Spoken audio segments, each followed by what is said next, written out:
Panginoon, sa gitna ng mahihirap na panahon, sa pag-iyak at sa pagdadalamhati, bigyan mo ako ng pagkakataon na sabihin ang mga katotohanan tungkol sa iyo sa aking puso at kaluluwa. Tulungan mo akong makahanap ng pag-asa sa iyong mga pangako. Ito ay nakasulat sa iyong salita. Ikaw, Panginoon, ay hindi mo pinabayaan ang mga naghahanap sa iyo. Amen.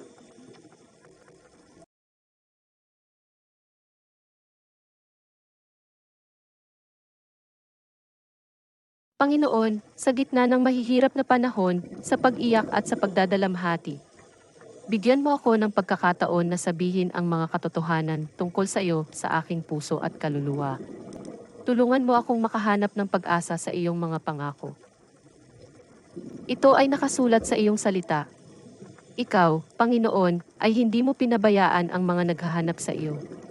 Amen.